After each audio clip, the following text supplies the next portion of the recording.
Okay, hello and welcome to the latest episode of 𝗂𝗶𝘃𝗶𝗴's Youth Expo.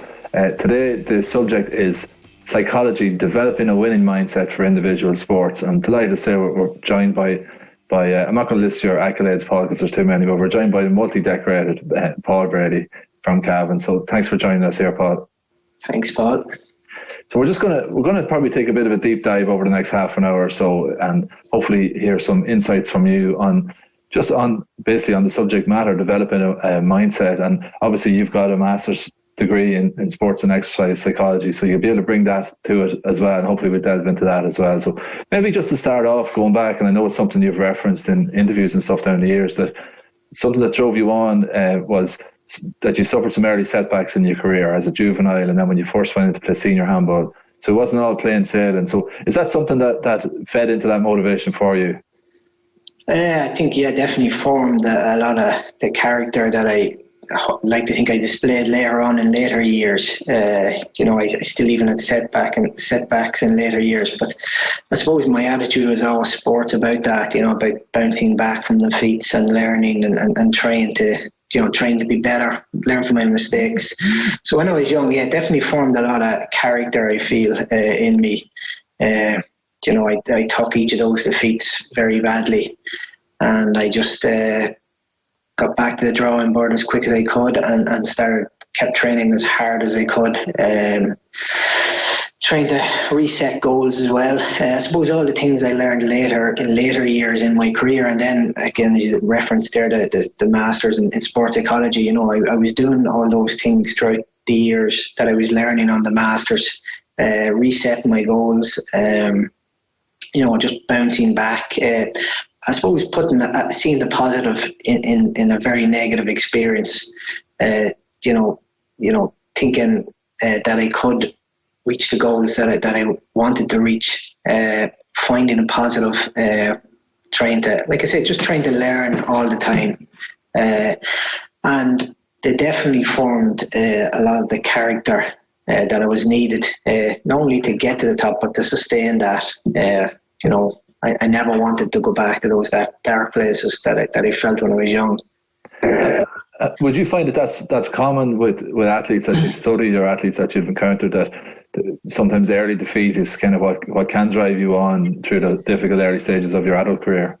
I think, I suppose what the researchers say, that the super champions, the ones that go on to have sustained success, definitely they seem to, a lot of kids, when they suffer a lot of setbacks, they kind of reset their goals a lot lower, and then eventually, some drift away and some just play recreationally. The ones that go on to achieve sustained high-level success never deviate from those high ideals and those goals that they set. They stay on the path. And I suppose my mindset at the time was, the night is darkest just before the dawn. Somewhere this will click for me. Somewhere I kept believing that, and thankfully it did as time went on. But there were many times where I wanted to throw in the towel when I was young. Like I said, I still had those high targets, even though I kind of was going down the pecking order at various stages. I still maintained those high standards that I set for myself, and just believing that I would click somewhere. And that's what happened. And then I would reach a plateau and have more setbacks and start to fall down the pecking order again. But the main thing is I kept those expectations of myself really high. Yeah, it's interesting though, we're only a couple of minutes into the conversation and you've mentioned goal setting a couple of times, that you would reset your goals and you had these goals. And is that something you think might be overlooked, or how important is that in the development of a young athlete, that they have realistic goals set for themselves? I think what's overlooked is to actually write down the goals. Everyone has goals and everyone sets them in their head. But actually, I set them out very early. I could have been in the middle of a maths lesson in secondary school and I was scribbling on the back of my copy, okay, this is what I want to try to, sometimes it was just certain players. At that stage, it wasn't to win competitions, because I wasn't good enough to win competitions, especially in my younger year. If I was my minor at the time was under 19. So when I was my first year minor, I was 16. My birthday's in September, so I was a young 16-year-old competing against some guys who were 19 in January and February. So, it wasn't really realistic. But I set out to win, like say, Ulster titles or even get the finals. So I was always plotting and trying to pip off the guy that was ahead of me. Like I said, I was down the pecking order, so I would try to, I suppose, rate who was ahead of me in terms of the pecking order and pip them off one by one. And with each subsequent win over the guy ahead of me, I would get more confident. That's the way I did it. I kind of didn't. So it allowed me not to lose heart. I was still hitting goals along the way. So I suppose the big mistake is people don't actually set them out somewhere. Like I say, I could have been scribbled down somewhere. Then I might not hit it, and I just scribble down another goal somewhere along the way. So that's definitely one of the fundamentals of sports psychology that is often overlooked, as you say. We're setting them in our head, and it's easy to deviate from them when they're kind of wishy-washy in our heads. Whereas I always, and still do, kind of set out what I'm trying to do and how I'm going to do it. That really has changed. If we're to talk about developing a winning mindset, I suppose we have to define what a winning mindset is. So it probably sounds simple on the outside, but how do we define what a winning mindset is, and maybe define what a losing mindset is? Like, what are the characteristics that you would see for both? It's very hard. There's a lot of fundamentals to success, and people are looking for that, one quote that kind of summates it. I don't think there is one, but I suppose one of them is resilience, and again, very hard to define that word, but just resilience in that I never gave up. I just kept going, kept on, like I said, the expectations I had of myself remained high as long as I played sport, and as long as I knew I was going to be involved in sport, I knew my expectations of myself were high. So just resilience in that, just a dogged resilience and determination that I was going to keep going no matter how long this took. No matter how many setbacks I had, I was going to keep going. And that can be difficult as well when people around you, and you might have you find you're making some sort of inroads and you have a bad loss and you kind of go back to pecking order, and the general consensus among people within handball is that they kind of forget about you. You've slipped down the pecking order one or two after a bad loss, but I didn't let that deter me. I just kept going. So I suppose that was one of the main fundamentals and drivers for me, that I just knew I was never going to give up until I got where I needed, where my expectations and my goals were. I was going to keep going till I got there. And in terms of within games, so everyone that's watching this, if they've played handball, they've all suffered self-doubts within games. That you almost have a narrative in your head telling you that you can't do this, or that you're tired, or that you're not going to be able to play this shot. Is that something that I'm sure it is something that you've encountered? I think it's a natural human thing. And how do you deal with that within a game more so than a more holistic level? What I learned very early was, my training, my mental training has to mirror what happens within games. So when I would initially, when I was very young, found myself in those situations within games after the defeat, which would inevitably, as you say, self-doubt and some more often than not lead to defeat, I learned that the intensity of my training sessions and has to mirror when I find myself in those situations. A lot of people make the mistake that they just turn up, they have the self-doubt, it doesn't work out, and then they go back doing the same things. I realised that the intensity of my training, not just physically but also mentally, has to match what I wanted to achieve within a match. So, when I identified those times in games where I felt like that, and I would try to simulate training sessions, and when those same situations would come up, I would have various strategies that I would put in place, or just that awareness of it, and try to overcome them within training sessions. And then that would allow me to get through some matches and pip off like one or two guys that were ahead of me at the time. So that's the way I dealt with it. I kind of realised that the match is only like a screenshot of your training session, of your training program, sorry. And not really, all your training sessions, the accumulation of all of them. What people see and what people fail to realise is that a match and a game, and whether that be Gaelic or whether that be hockey, whether that be, it's just a screenshot. You're ultimately a product of your training sessions and your preparation. So I knew what those scenarios that you're talking about, I had to prepare for those scenarios well in advance of them happening. And then when they did happen, I kind of knew I had prepared for it. So that automatically made me more confident. So do you mean like you're going into, we're just thinking of young people watching this that are looking to take tips from you and replicate some of the things that you did. You go into a training session, you try to replicate the intensity of a championship handball match like in a training game. Is that what you're talking about? Or do you mean away from the court?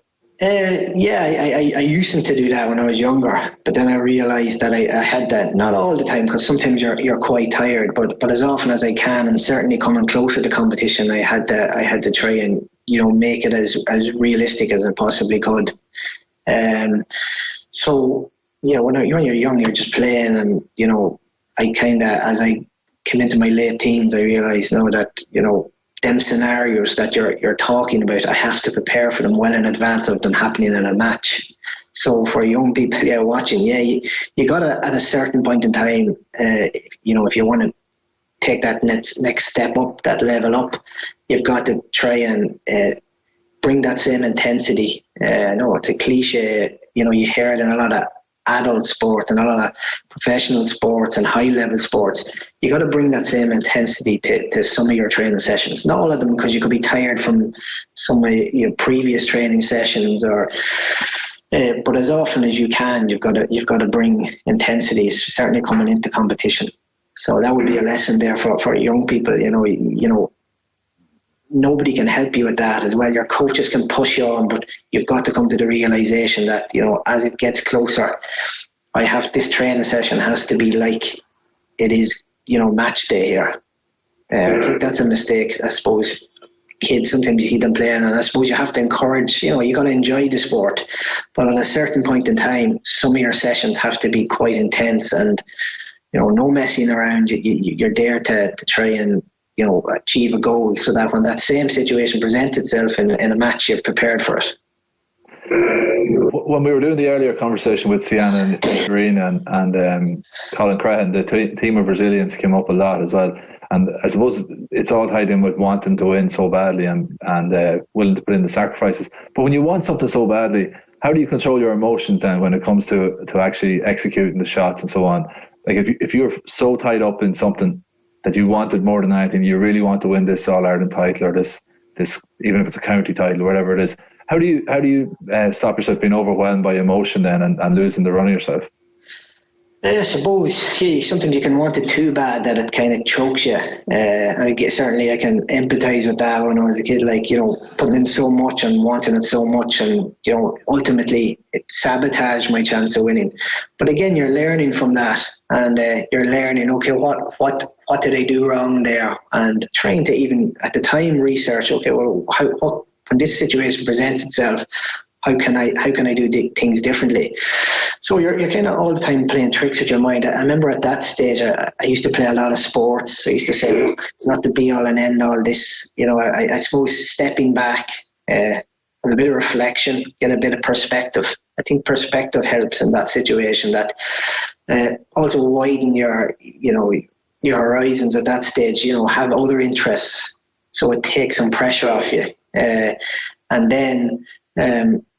That's the way I used to do it. I used to kind of constantly tell myself, look, it's not the be all and end all this. I have other sports, I have other areas of my life that I'm happy in.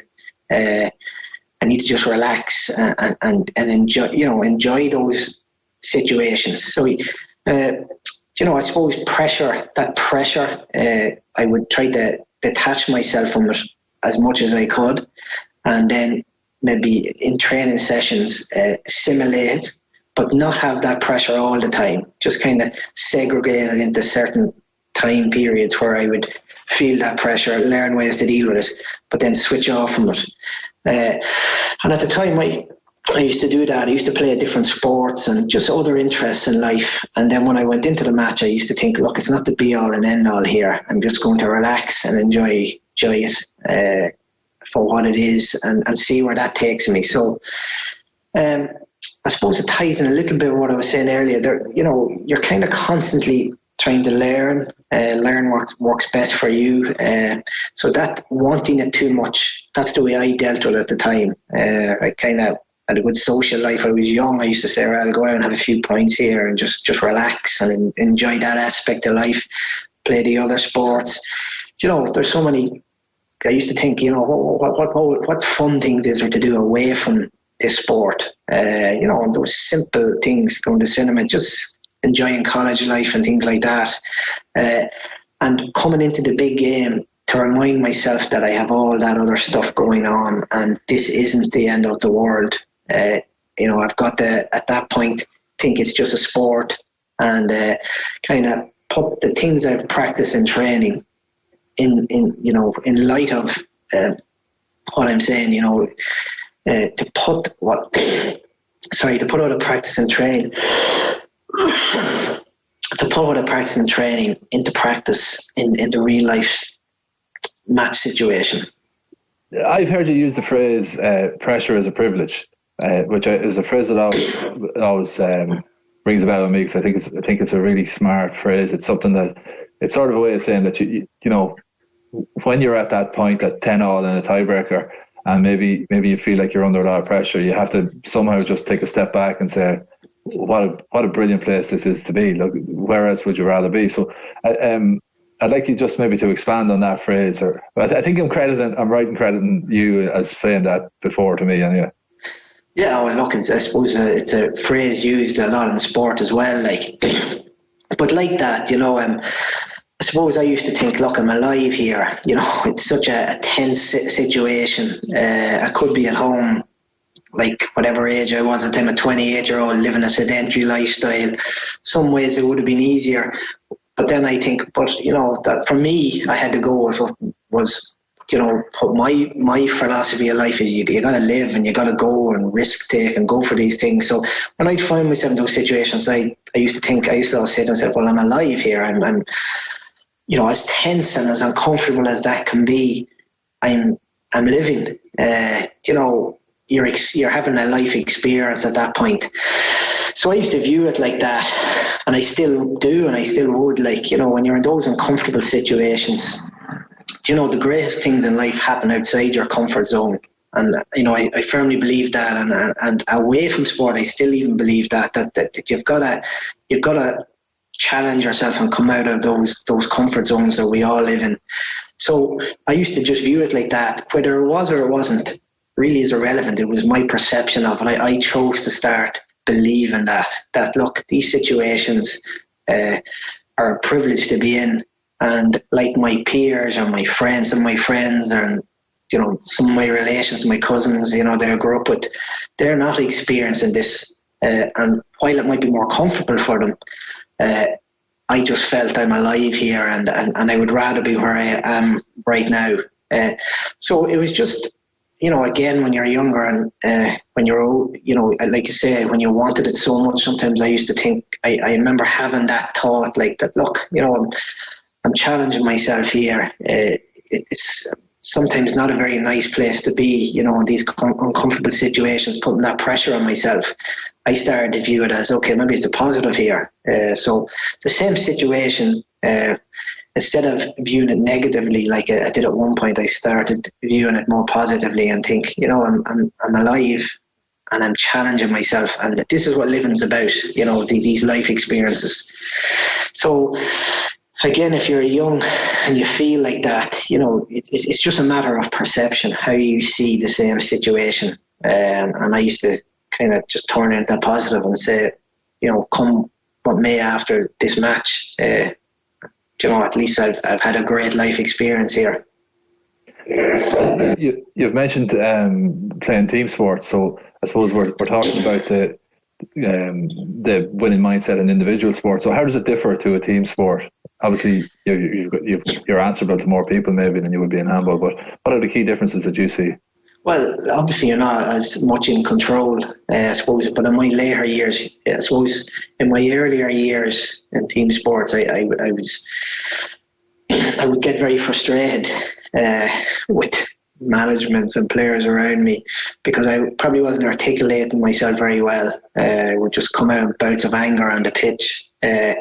So I suppose in later years started to take control of that, going to management, outlining some of my views, going to players that I, in past times might have been more aggressive towards in the competitive arena and saying, look, this is how we could work together better, and this is how I feel you could improve, and how we could all improve as a team.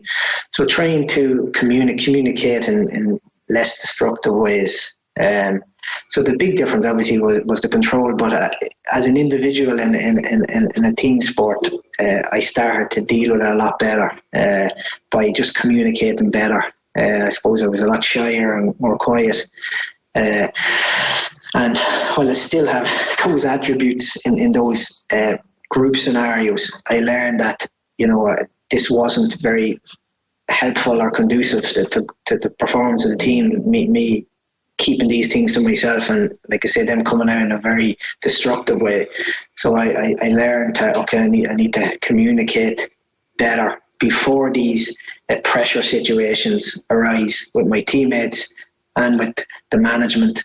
And, I suppose try to be a better leader in a more positive way. That's the way it materialised for me. Yeah, I suppose it goes back to what you touched on about getting out of your comfort zone to an extent as well. Like, it's probably easy to sit back and not air your views until it all comes to a head. But was it a part of that too, that you realise, like, I need to get out of my comfort zone in terms of verbalising how I'm feeling to my teammates? Yeah, I suppose if you're introverted and shy, that can be very difficult. And still something I'd struggle with. But, even now I still play club football. But, once I came out of my comfort zone, the uncomfortable became very comfortable for me now. I can go to the younger players on my team. I'm enjoying even still being part of club football and enjoying playing with my club and being able to go to them and help them. And obviously it's a much better way to behave around a team. So yeah, these uncomfortable situations that were in the past became more comfortable with me as I came out of my comfort zone and started to behave in certain ways. My behaviour changed. So it's just a good example of what can happen when you do actually move out of your... a lot of people as well don't realise, when you're in your comfort zone, you don't realise it and it's safe.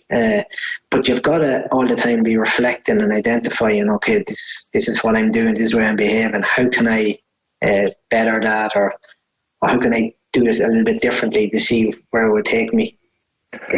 I know we're talking in sort of general terms here, but just to briefly talk specifically about handball. So obviously when you first broke through in the American scene, like David Chapman was the number one player there, and he seemed to have a psychological stranglehold over everyone else, along with his physical attributes, obviously. But you slowly but surely took a few losses to him, and then came back and beat him in a big tournament. And basically, I think he sort of shirked the challenge then after that, because you had his number. When he came back, then you had his number again. So maybe just could you talk about how you overcame that challenge of having this player who seemed to have a mental hold over everyone else and just sort of fronting up to him and eventually taking him down?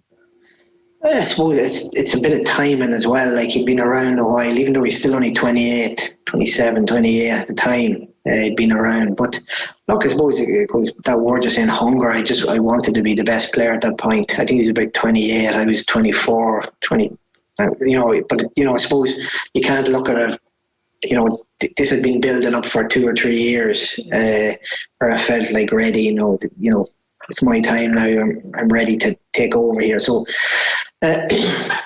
I wouldn't like, I don't think he shirked away from the challenge as well. He had a lot of miles on the clock, even though he's 28, and he came back. He'd been playing a long time. He'd been the number one since he was 17. Okay. So I kind of knew, I have to be hungrier than him now at this point. I haven't occupied that position, and I want that, and he has had it for X amount of years. So I suppose those losses I had them, I was learning all the time as well. And using the same kind of goal setting, pipping off the players between me and him until I kind of became number two there, and then there's nowhere else to go, only that number one spot. So it was a kind of a natural progression and inevitable, I felt at the time. And then once you get over it once or twice, then he kind of faded away and came back. So it's hard. It's hard to it's hard to judge, had we met earlier, or if the timelines were different, what it would have been like, was he past his peak at that stage? So who knows? But I just felt at that time, it's my time now, and that's it. I suppose he was dominant, but at that stage, I didn't see that. I just thought, no, it's, I want that now, and that's it. A lot of the things I've asked you about, people can relate. A lot of handball players would be able to relate to the sense of trying to chase down someone, and you're maybe being sort of an underdog. You're looking to achieve something or make a breakthrough. But very few are going to be able to relate to actually being at the very top of the mountain and trying to remain there, and everyone is coming for you. So that's sort of a unique challenge that only the very best players face, that a player who dominates for a long time. So how did you cope with that? I imagine the pressure of that must have been severe when every time you take to the court, unless you win, it's going to be a major talking point no matter what tournament you're playing in.